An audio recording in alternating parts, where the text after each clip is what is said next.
Good evening, ladies and gentlemen. Thank you so much for joining us for tonight's edition of HR Mentorship Learning Series. My name is Oluyemi Adeosun, and I'm excited, very delighted to have with us tonight for the first time on this platform, Omobolanle Antonia Ayola, as she will be speaking to us on the topic recognizing and overcoming unconscious bias in the workplace.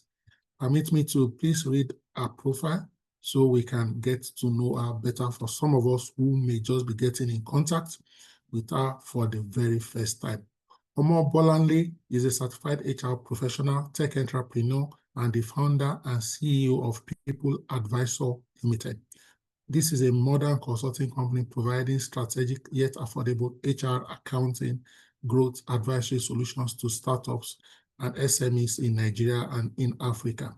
She is also the creator of Synchronis, an innovative cloud-based HR payroll and accounting platform designed to simplify compliance, empower business owners, and promote inclusive, people-centered systems. Omobolanle holds a Bachelor's of Science in Sociology from the University of Ilorin. Can somebody say better by far? She's a certified member of CIPD UK, CIPM Nigeria, and she holds an ISO 37500 2014 certification in outsourcing governance, a testament to her commitment to global standards in people management. Her professional journey spans impactful roles across multiple organizations. At Codec Innovations, she led a multidisciplinary team of developers, course creators, and voiceover artists to produce bespoke training content for clients, including Wema Bank, Bank of Industry, and Chartered Institute of Bankers of Nigeria. She later served as a business manager, HRAAS, at Collard Gray Consulting, a leading HR firm with a proprietary payroll product. Prior to this, she contributed to the HR operations, outsourcing, and business strategy at Career Body Technologies Limited. Guided by her background in sociology and a passion for building equitable systems, Omobolanle consistently works to bridge the gap between social theory and business practice in today's digital economy. She's also the convener of People, Product, and Code, Nigeria's first trade fair style system dedicated to software and talent. Omobolanle's mission with People, Product, and Code is simple: create a marketplace for innovation and opportunity where software and talent can thrive side digital economy. Ladies and gentlemen, I can go on, but let me say here that she's married, all right, and she is blessed with children. Ladies and gentlemen, speaking to us on the topic recognizing and overcoming unconscious bias in the workplace. Let's welcome Valerie Ayon. You have the floor. Thank you so much, sir. I'm really delighted to be here. Thank you so much, everyone, for joining the session. I hope that this session is going to be impactful, and um, I hope that we take key learnings and we're able to share and then implement as we go forward. Right. So please permit me. I've got code, so in between I might need to mute so that I can call for turn off my video. Right. So I'm just going to go right into it. Recognizing and overcoming unconscious bias in the workplace. When I saw this topic, I was really, it really resonated with me because as HR, or should I say, as human, right? It is very, um, it is very functional for us to find ourselves in between some practices or in between some decisions sometimes, right? And us having this discussion shows that we are embracing that it is an aspect, right? And we're trying to learn about it and unlearn, relearn, and share thoughts around it. So I'll just go right into it. What is unconscious bias? Unconscious bias is the hidden influence of stereotypes and assumptions on our decisions.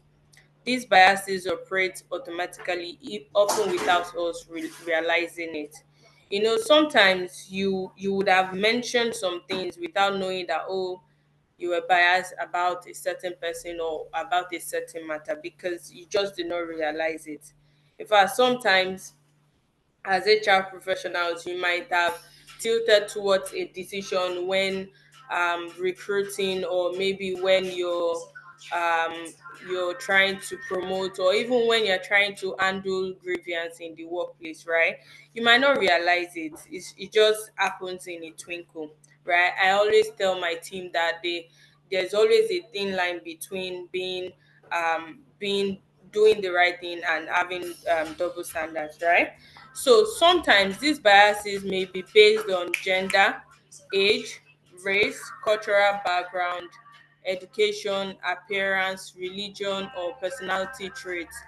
While bias helps the brain process information quickly, in the workplace, it can create unfair advantages for some and disadvantages for others. When left unchecked, it can reduce opportunities, fairness, and inclusion. Right, I'm going to be talking through these slides with some examples, right? And because I've been in HR for quite a while, so I kind of have a lot of examples that I can give that are very practical, right? In I have been in consulting for quite a while, right? So I've had the opportunity to work with multiple organizations at the same time, right? So there was a time that a manager was very particular about who he wanted to hire after the interview session, right? And I asked, why do you want this particular person? Because based on the rating you have here, right, you can't even deduce to say, oh, this person actually has this certification, or probably the knowledge, expertise of doing the job, right? And he said, oh, the person, I mean, I just like the way the person spoke, right? Or sometimes it can be because the person is from my hometown, or the person is from my university, or the person is from my secondary school, right? Biases happen in different forms, and it's just a very fast thing that our brain just automatically clicks to one particular thing, one particular information, and then it just attaches emotions to it, and everything just start looking the same. Let me give you a practical example of how sometimes our brain is just wired to think about these things and make it look like a normal thing, right? If you say that, okay, I'm going to use a car I like, right? So let's say you like Range Rover, and then you mention it to somebody today that, oh, I would like to get the Range Rover next week, this particular edition, this particular color, and whatnot, right? Trust me, the next minute, or should I say for the next 1 month, most of the cars you are going to be seeing is going to be Range Rover. And you will just be so surprised that, why am I seeing Range Rover after I mentioned it? It's just a way to tell you that our brain is wired to seeing these things immediately. We are able to connect or process just one part of the information, right? So that's like the introduction of unconscious bias, and I'm sure we can relate to it, right? So there are common types of unconscious bias. The first one here says affinity bias, preferring people who share background, interest, or experiences. So, for example, recruitment, you have 8 candidates, right? And then you're singling one person out because that person graduated from the Better by Far University, and you're like, that's the reason why I want to hire the person. It's not because the person can do the job. It's not the person because the person has the requirement based on the job description. It's just because of you prefer that person because of an interest, because of an experience or a background, right? The second one here says confirmation bias, seeking evidence to confirm pre-existing beliefs and ignoring conflicting information. Everybody was born with an empty tabula rasa, right? So because of orientation, we started learning new things. We started learning some culture, some traditions, some ideology, right?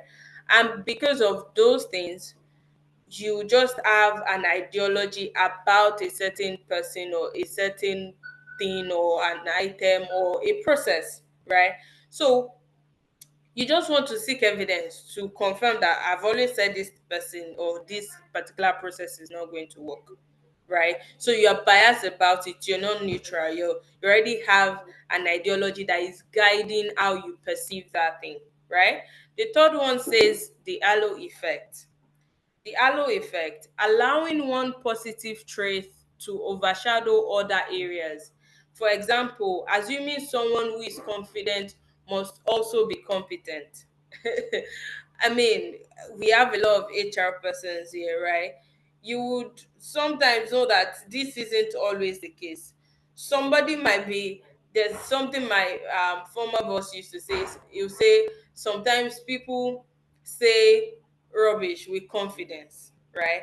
People say things, they will bamboozle their way around the matter or the topic, and then you think, oh, this person is very sound.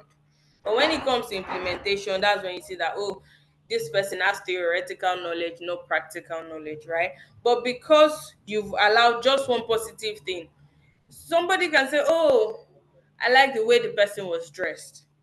So that's why I'm hiring the person. Or I like the way the person's hair is, right? I align with that kind of hairstyle for this role. So that is why I'm employing this person. So you're allowing one positive trait to overshadow other areas. The fourth one is the ons effect, which is like the direct opposite of the halo effect. It is the opposite of halo effect, allowing one negative trait color our entire perception. So the halo effect is allowing one positive one. The ons effect is allowing negative trait to color your entire perception. Now, the fifth one, which is like the one that is very evident, that is very, we speak about it every now and then, right?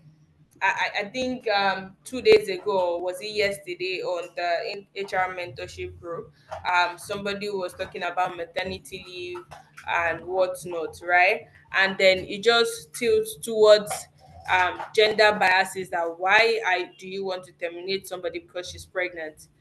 Is the guy who pregnated the person, is the person going to be terminated also in his employment? Those kind of things. Gender bias, making assumptions. Sometimes you say that, oh, for this role a female is better than a male.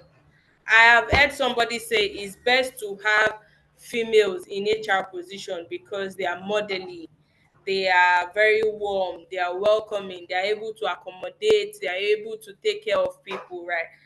And then it just makes me laugh sometimes, that really it's not really about gender, right? A man can do it too, a woman can do it, right? It's just allowing everybody equity, right? The sixth one says age bias, believing younger employees lack seriousness or older employees resist change.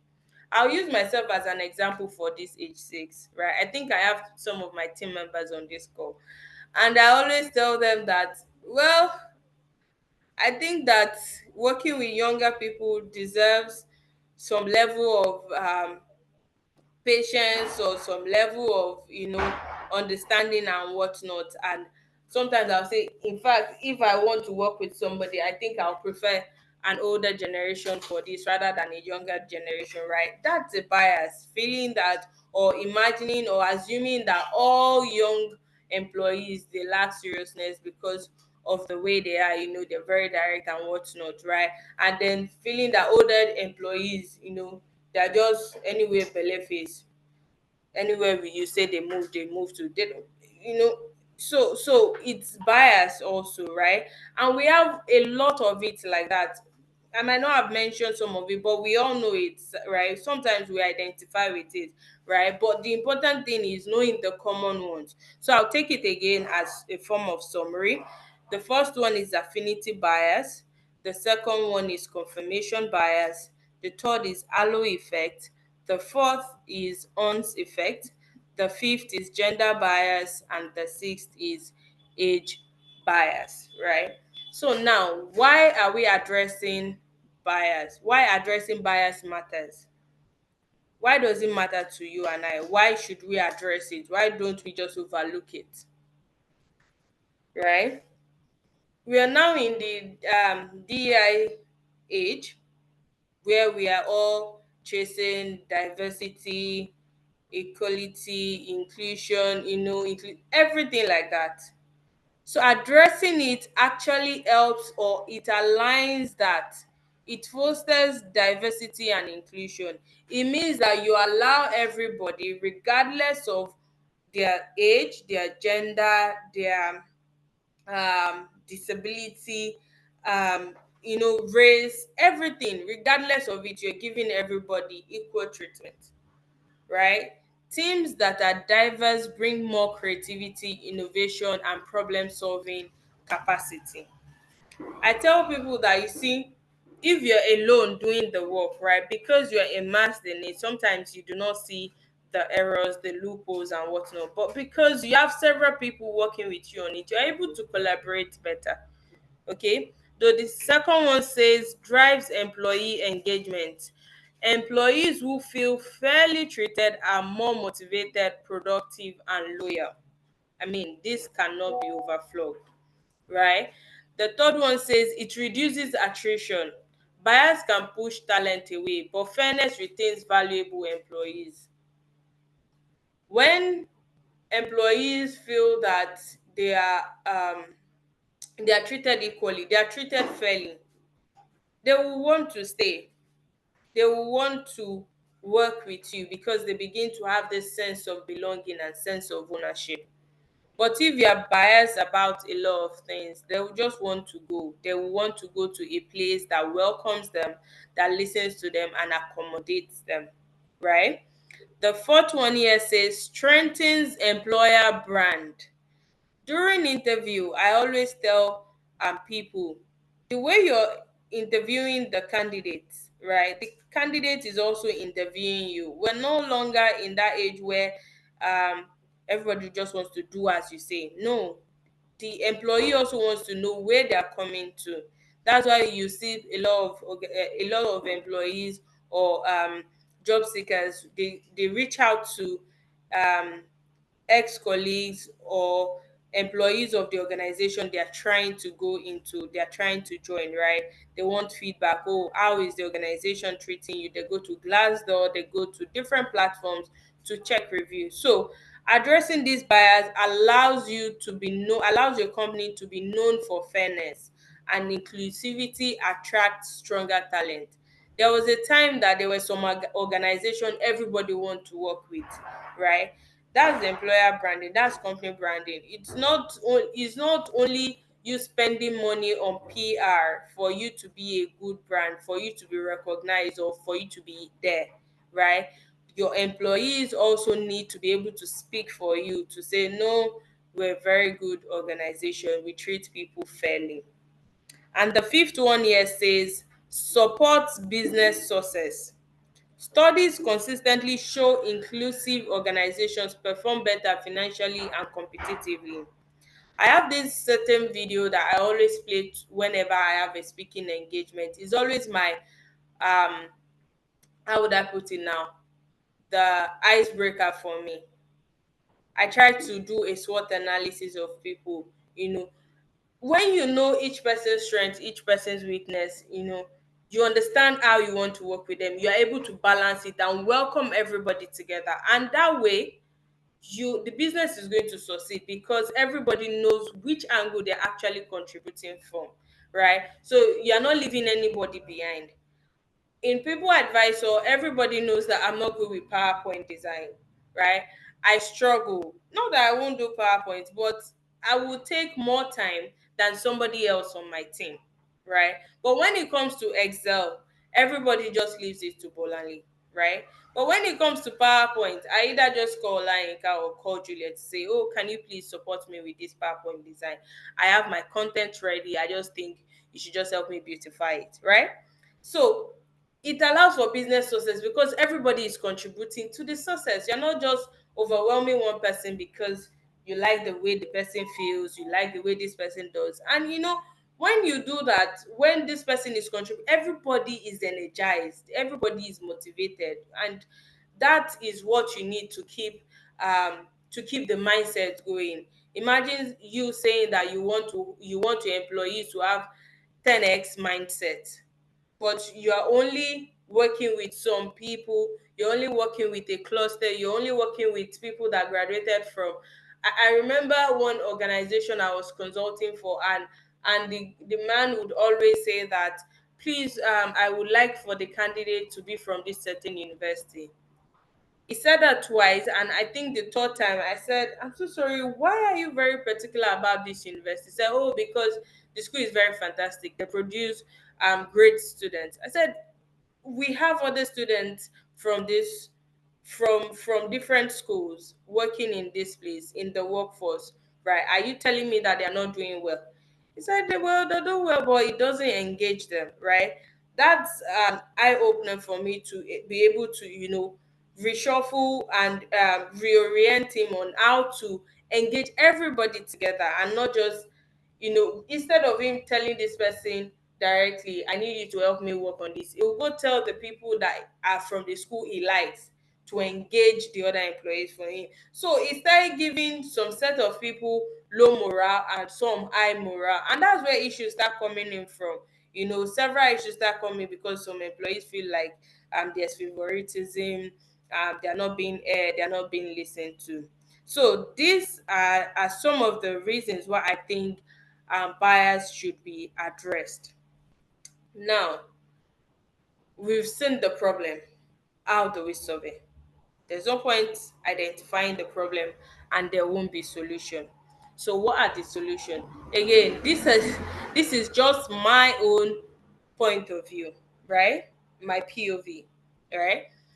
The first one here says awareness and training. Provide regular training on recognizing personal bias. Encourage self-reflection and peer learning. When I join a new team, or when I have new team join the organization or anywhere I work, I always hold a call. It's always a chit chat. It's I call it the SWOT call.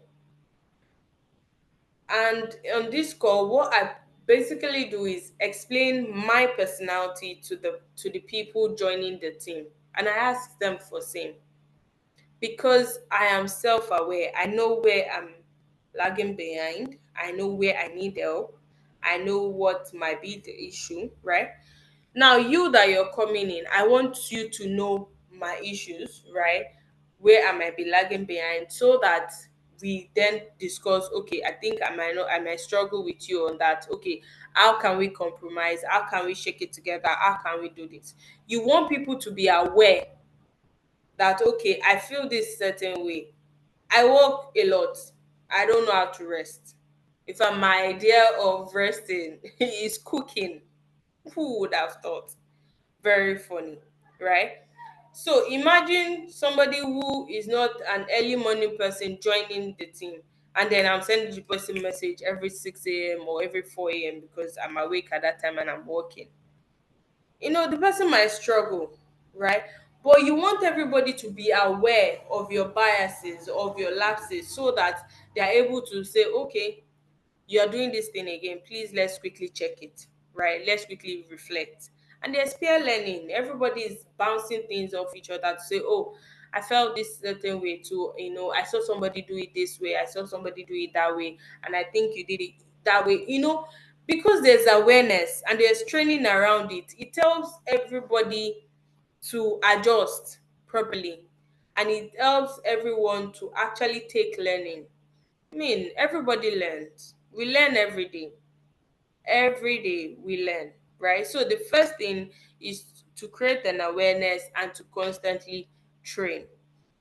Now, the second one here says structured recruitment. Why am I using recruitment? Because it is much more, this platform, we have more HR professionals, right? And the first level is recruitment. So, are we creating that bias from the very onset of recruiting a new person into the organization, and then carrying on that bias into onboarding and making and keeping the employee, retaining the employee, right? So, we need to make sure our recruitment process is structured. You're not just specifically saying, I want CVs from this school, or you're not just specifically saying, it has to be a female, it has to be a male, the person has to do this, right? So use blind CV reviews, standardized interview questions, and diverse interview panel, right? So make your interview process in a way that it accommodates everyone. It's when we want to send CVs to um third party, right? We remove the name and whatnot. Not because we don't want you to contact them before paying us our finder's fee. We want you to be able to look at the people based on their experience, based on their on their qualific on the things that are particular to the expertise you need to get the job done. You're not looking at which school did this person graduate from, or does he have 2-2, does he have 2-1. I mean, sometimes the third class might even perform better than your first class. So it isn't really, it's not always about the class. So you need to structure your recruitment, the interviews, let them be towards the expertise needed for the job to be done. Not interview questions about um so do you bring beans to work every day? Mm. So when you were in the university, did you stay at this location? Those kind of things, right? The third one says objective performance review.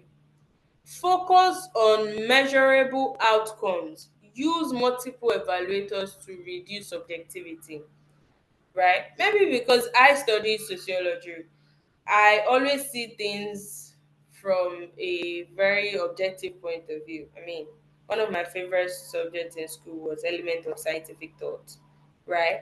I try to look at things from a niche. I always remove myself from the situation and dissect the matter.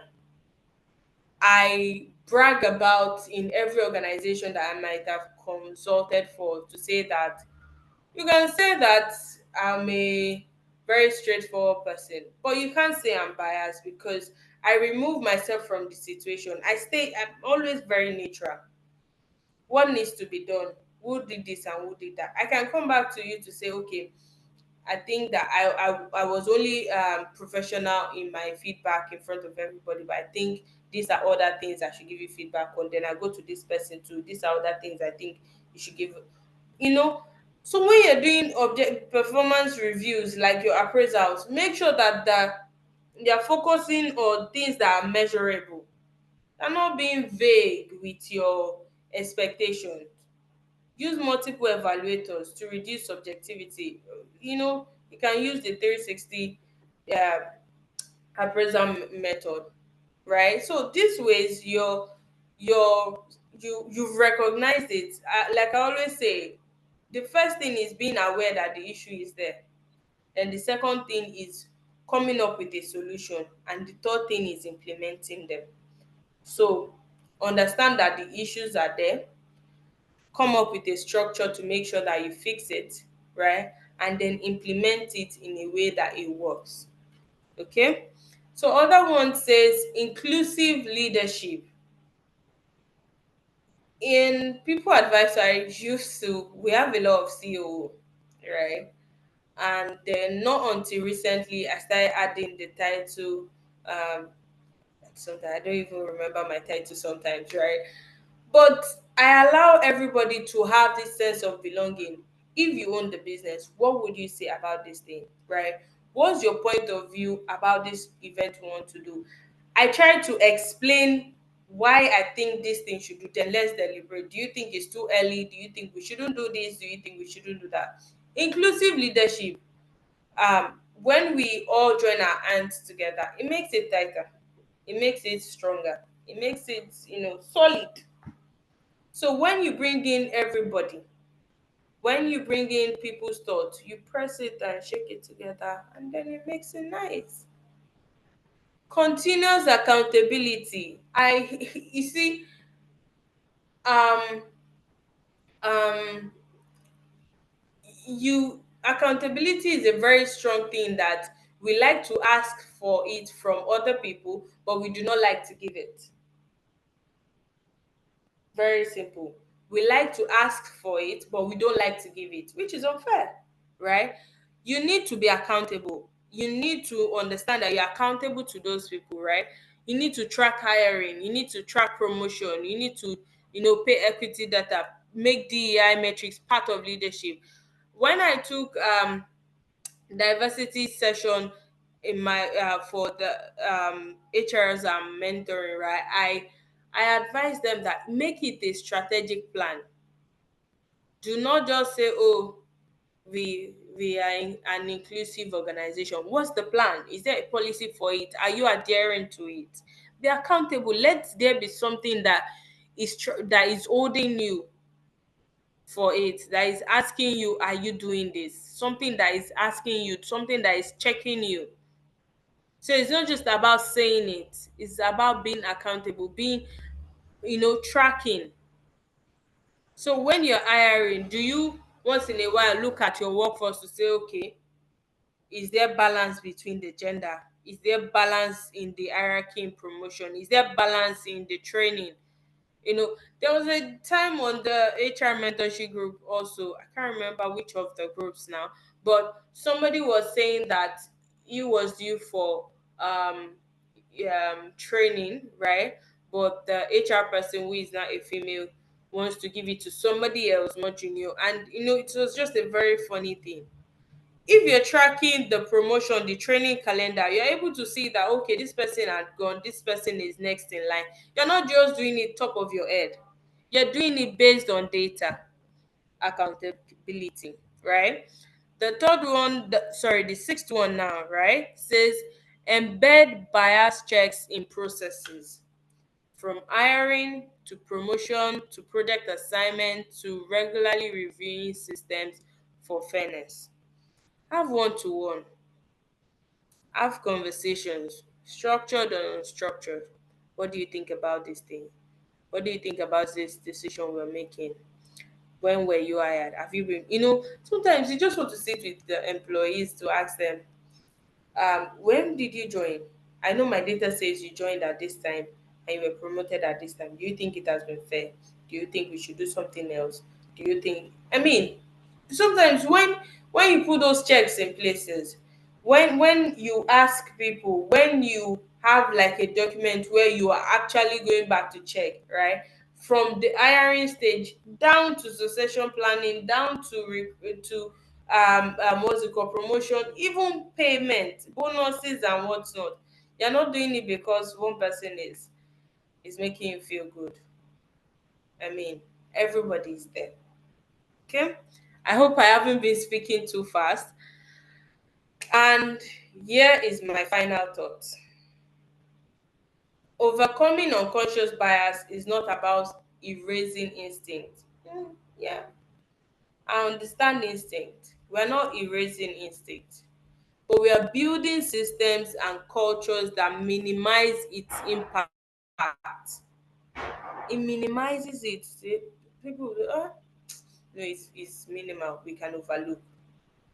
Organizations that tackle bias unlock the full potential of every employee, not some employee, every. Unconscious bias is natural, but not harmless. Again, unconscious bias is natural, but not harmless. It influences decisions in ways that can limit growth and inclusion. It influences decisions in ways that can limit growth and inclusion. The reason why we're all working as HR is because we want the employees to have a good stay in their in the organization they work with, and we want the organization to grow and the employees to grow.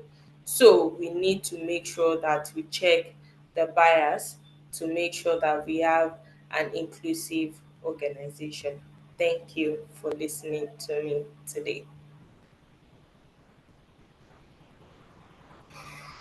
Thank you so much. Thank you. Thank you. Thank you very much. Ladies and gentlemen, this is the time to contribute, ask questions, share thoughts, experience around this scenario of unconscious bias? Perhaps you've experienced it. How did you manage it? Either the bias was against you, or you are in a place where bias was demonstrated or meted towards a third party, maybe you intervened or you are not able to do something. Whatever the situation or scenario, we would like to take questions, comments, and experience sharing on this subject matter. Please do well to raise your hands so that we can unmute you quickly and take your comments and contributions. Thank you once again, Madam, for that excellent presentation. I can see a lot of people also appreciating your session in the chat box and also through the use of emojis and emoticons. All right, still on standby for questions. I'm patient today, so I'm going to wait longer than I typically will wait.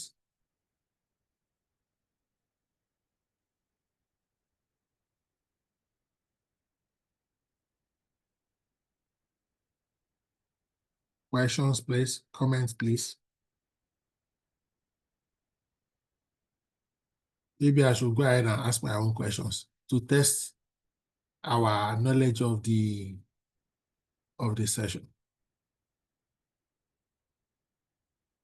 So let me ask a few questions while waiting for others to do so if they choose to. So how do you manage a situation where maybe the owners of the business, owner managed business, have had some experiences in the past, real life experiences, their own experience, and this has made them to form some biases. Maybe don't hire from so tribe, don't hire from so school, don't hire the person that didn't go to a university or polytechnic, those kind of things. And you are the HR and you report to maybe the owner or the owners. How can you guide the owners to influence or change their mind around some of these biases? Thank you. Okay, thank you so much, sir. Um, I've had that experience in a construction organization that I consulted for, right? So the CEO, not resident in Nigeria, would always prefer his engineers to be hired from Polytechnic. He prefers Polytechnic students from university students. His reason is that he feels that in the Polytechnic they allow them more hands-on practical, unlike the university. So one thing that has always worked for me is data. I don't do anything in isolation. Even the tiniest of decision, I always document it, right? So what I did was I brought a list of all the employees that we've had so far, right? And then did like a summary note of all of the employees to say, okay, we've had employees from university, we've had from Polytechnic, and I am checking on different things. Number one, how long did they stay with us? Have we had um, high turnover from the employees who graduated from poly versus the ones that graduated from the university, right? Number two is that um, the projects that you've assigned to them, what has been the completion rate? Then the satisfaction of the project owners, what has it been based on this, right? Then I gave him that data to say, this is what we have.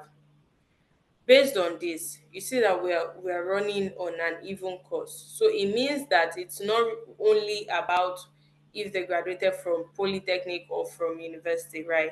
Sometimes it can be the person also, right? Some people are more hands-on than the other, right? I can graduate from the Polytechnic and not give you that expectation or that feel that you thought I would give, right? So with that data, it was able to say, okay, we'll try it one more time. We'll try it two more time. If I have any issue, be ready to employ or be ready to search for the person or replace. But one thing I'm always very clear to communicate is that have an open mindset. I understand that you are giving me an opportunity to go find the person based on my data, right? But you, as the CEO, you need to have an open mindset, because if you already have this mind that the investor person is not going to perform, if the person comes on board, you just be looking for that confirmation that I said it, right? So I need you to have an open mind, and then I make myself available to do the checks in between to make sure that the employees have a soft landing and both parties satisfied. I don't know if that answers the question, sir. Thank you so much for that. A few questions dropped in the chat. I'll read them. I may paraphrase them for technical reasons. So in no particular order, there's a question here that says, I'm paraphrasing this question in particular. How do you address an issue where you work in a religious institution owned by a business, and a business owned by a religious institution, and that business have decided that non-members of the religion of that business will not be employed, even when they are the qualified or the best candidates? Okay, thank you so much.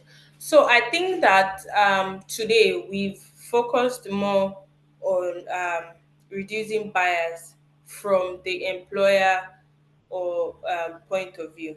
We need to also understand that there's also bias from the employee's point of view too, right? As individuals generally, and that's why I think I started with the fact that it can happen to anybody, regardless of your portfolio, regardless of your ranking or your, anything, right? Now, it's a two-way thing. The organization might be fine with it, but employees coming in seeing that, oh, this is already clustered in this way, right? I don't think I'll be able to fit in, right? And sometimes they think, okay, let's bring these people in. But because you already have the mindset that I don't think I want to stay here, then you start acting in some ways that are not productive, right? So the bias is on the two sides if you're going through the religion perspective, right? Some organizations are open to it. Some organizations are very open to it to say we accept people from, but you as the other party, are you able to also accommodate it? So it's a two-edged sword. Both party needs to agree, right? And if, again, there are some organizations that would say that this is who they are, that is how they want to be. Rome isn't built in a day. They can start that way, but with orientation and positive awareness, right? You can be able to reshape it for them to be more accommodating. But you need to first be aware. You need to acknowledge that they are concerned that, oh, because we are of this religion, right, or we are of this ethnic group, accepting somebody else into our situation might not work, right? You need to first and foremost acknowledge it, right? For example, right, in the hospital, some particular religion or denomination now, they do not accept blood transfusion or some certain way of medical practice. But that does not mean the doctors would not take care of them. They will acknowledge it first and then find a way to be able to, include them in it.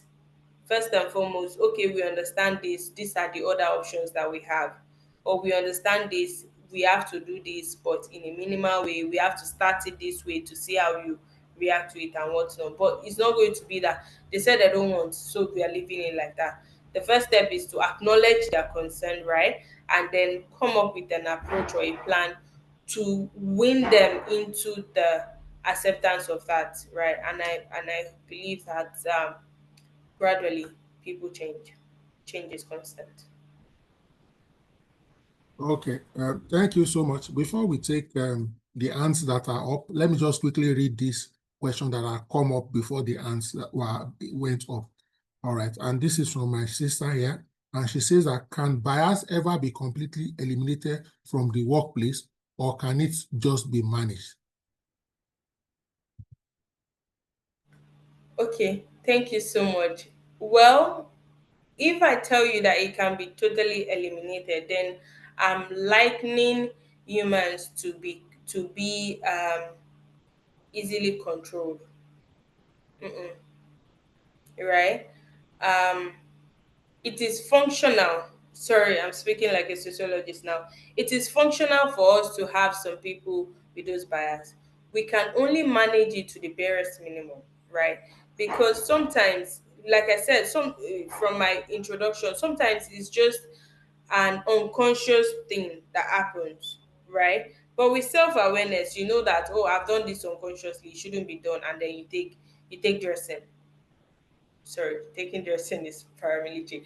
You take you retrace your step, right? It can be managed, it can be curtailed by with self-awareness. Some people do not even know they are biased to something until they start saying it outside, or they start acting it out. That's when you say, oh no, why are you doing this thing like this? You're already choosing sides, right? That is why sometimes when we're on social media, right, we already pick a side, and then when you now hear this other side of the story, you're not like, oh. And that's why we have the term double standard, because you feel they are biased towards this thing because it was this matter. Now they are neutral on this side, right? Is to be managed to the barest minimum. But if you say that you want it to be eradicated, hmm, it's like saying that you want to turn humans to robots. Even robots sometimes misbehave. Thank you. Okay, so let's start with Uncle K. Then we go to Ginika. Uncle K, you have the floor, sir. Okay, thank you so much, Bolanle, for this bias awakening presentation you have done for us, calling our attention and making us, be awake to this unconscious bias that we might all have. Now, you have also talked to us about biases and the negative effects it could have in the workplace. I just want to ask a question. Can there be good or positive aspects or any positive thing, a good thing that can come out of having bias in the workplace? Or is it all negative, negative, negative? Thank you. Okay, thank you so much for that, sir. Um, so you see, um, sorry, I just lost my line of thought with the comments from Jenica. Sorry. Um, some bias, right, can be that you're biased to say that no, let's give this person a chance, right? Let's give this person a chance regardless of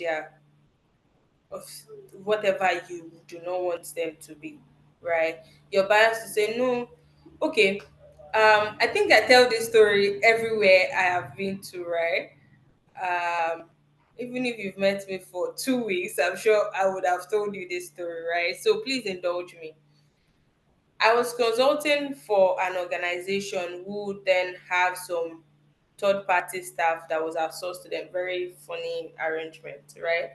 And then 2 months into resumption, no, a month into resumption, so it was like a facility management kind of arrangement. So the facility manager reached out to say, oh, she wants to have a conversation with me. She said she wants to have a conversation, and then when I said, okay, let's have it now, she said, can we postpone? I don't think I want to talk now. So one day, um, in the middle of the night, I was just awake, and then I saw that she was online, and then I reached out to her to say, also, you've been wanting to talk to me, but you've been going here and there. And she was like, because she does not know where to start from. And the matter was very funny, right? She just discovered she was pregnant, and she's worried that she has to resign, or she will be laid off, considering, we're in Nigeria where you feel that because of you're pregnant and you've not been confirmed, you will be terminated, right? I understand that these things happen. I told her, okay, you still have time. I mean, you're still on the early stage of your pregnancy, so you still have time to get confirmed before you go on your maternity leave. What I'm going to do is that let's just initiate a succession plan, right? Somebody needs to be trained to take over from you, right? The MD was like, why do we want to do that? Why don't we just find somebody else and allow her just go take care of her kids, right? And I was like, no. So what you're telling me now is that if I get pregnant too, right, you're just going to ask me to go, right? Not because I'm not performing, just because you feel a certain way, a condition that is safe to say sometimes you don't have control over, right? I was biased about it that way because I'm like, no, I'm putting myself in that woman's shoes, right? But it was a positive one, aiming for inclusivity, allowing for people to get easy landing, right? So I was chasing inclusivity in that space, in that argument, not me being biased to say no, let's let her go, right? So he was being biased to she's pregnant, she can't do the job. I am being biased that everybody, I mean, sometimes you just get pregnant. You don't know, right? Sorry that it sounded that way, right? But I was on the positive side, he was on the not so good side. But we're able to strike a balance. So sometimes you can be biased because you are aiming for inclusivity. Yeah. Sorry, I'm so sorry. Accidental pregnancy. Well, I mean, sometimes it just happens. You just, I mean, nobody really knows all of these things. We all try. Science tries to say you can calculate it and whatnot, but it just happens, right? So if you're being biased because you are aiming for inclusivity, it is understandable. It is because you are aiming for a good thing. But if you're doing it because you want to witch hunt somebody, I've got my eyes on you. That's the one we're talking about. Thank you. If I may quickly just understand what you have said, is it that every single, because in journalism they make us to understand that every writer is biased towards his or her own opinion. So are you saying that any submission or any stand we have in the workplace is already biased? Okay, sir, can I ask you a question? Do you mind sharing with us your definition of perception? Okay, as I said, in journalism, they say every writer is biased towards his or her own opinion. Okay, so based on what you just said earlier, that the boss was biased towards his opinion about the pregnant woman, and you are also biased towards your opinion. So is it that every opinion you have in the workplace is biased towards your own feeling? So why I said your definition of perception is because you see, perception is the reality of the perceiver. It's your reality, not the world's reality, right? And you see, what makes sense to me might not make sense to you. What works for A doesn't work for B. That is why we have standard practice and best practice. Mm? So you want to balance both the standard practice and best practice. If your perception does not fall in between both, if it does not fall between the standard practice and best practice, then we need to think about it. I don't know if that explains it.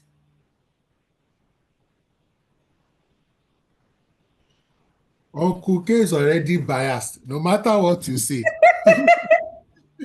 That's a joke for I Uncle know. K. I get what you mean, on a lighter note, and I'm not trying to hold brief, just thinking out loud. I'm not saying this as an authority or as a subject matter expert, but maybe I won't use the word bias, but everybody is anchored.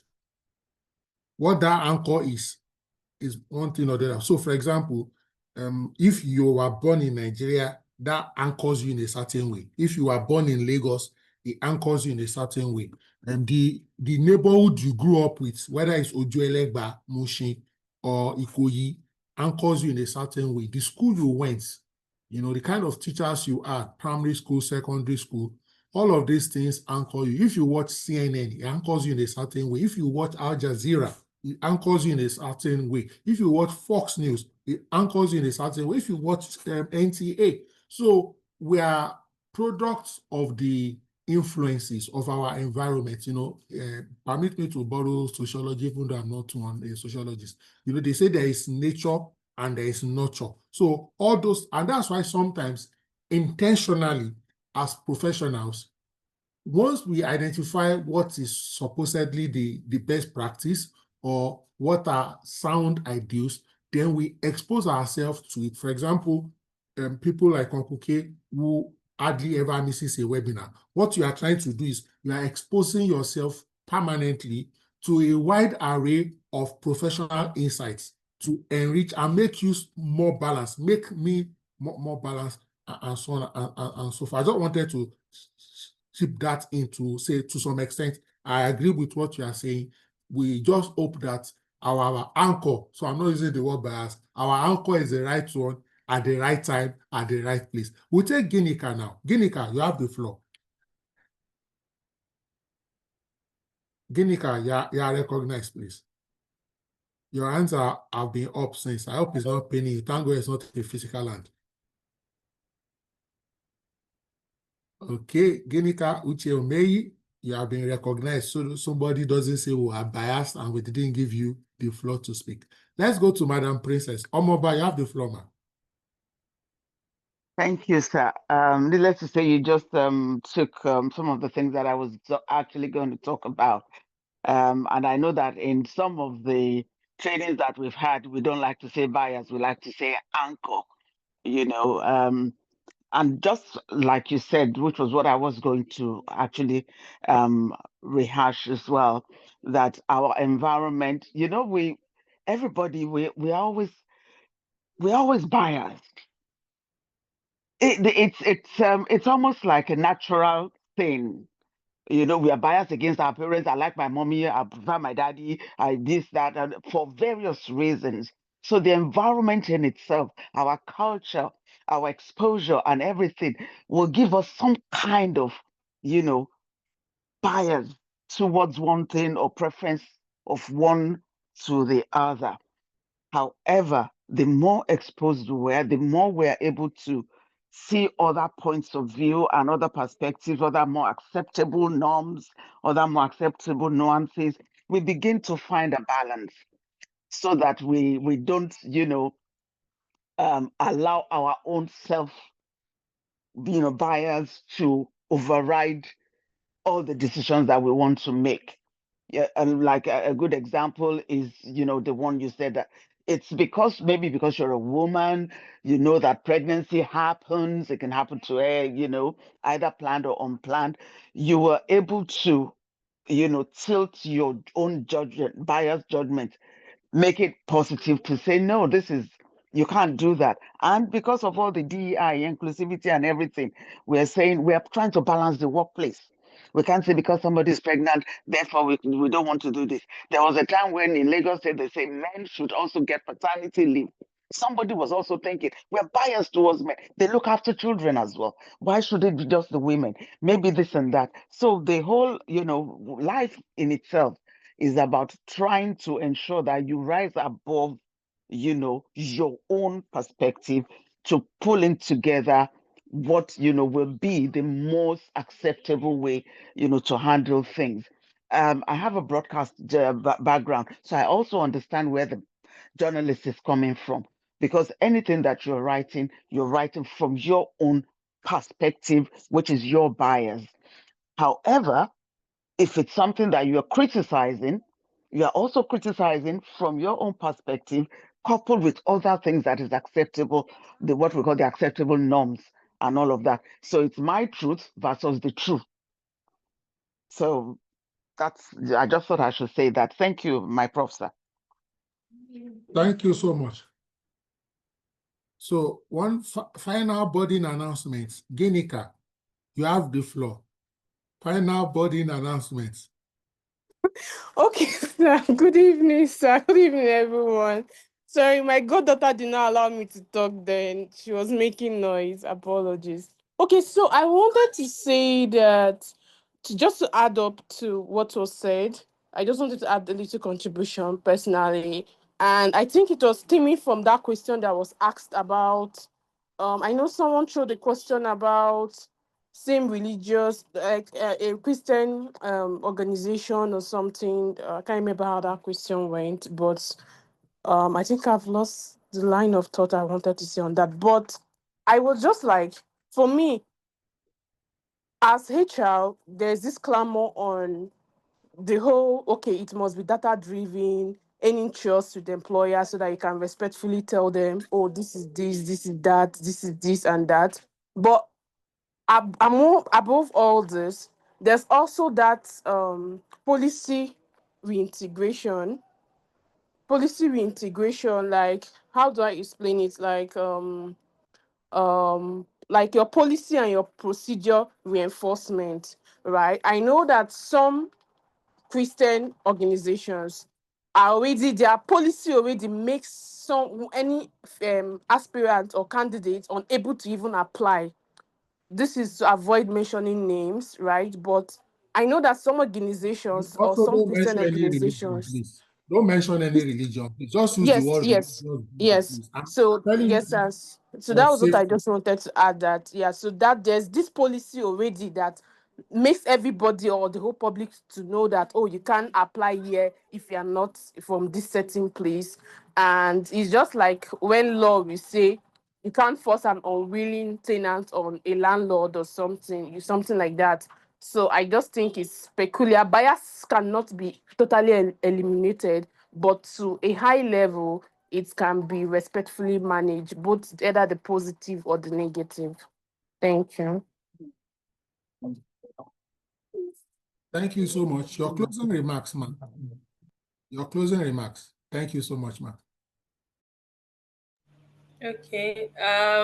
Thank you everyone for the comments and the questions. And I believe we've all learned. But my closing remark would just be that it is good to be self-aware. If you're aware, you're able to quickly deduce when you're already tilting towards a side that is not in neither here nor there. Thank you. Thank you so much. Excellent session. Ladies and gentlemen, let's all unmute and appreciate our facilitator for tonight. Thank you so much. Please, no bias. You must appreciate our way. Thank you so Unbiased much. appreciation. Thank you. Ma'am. Thank you, ma'am. We appreciate Thank you very you. much. Thank Good you. dog. God bless Thank you you. so much, And this your everyone. smile. I'm getting biased towards you, Balanli. Hey, Uncle K. Bias Come on, Bias. demonstration. my husband is listening to this call. No, Uncle K. Is it positive bias or negative bias? Princess, bias na bias though. Ah, you were looking for the positive one now. Good night, everyone. Have a blessed Thank week you so ahead. much.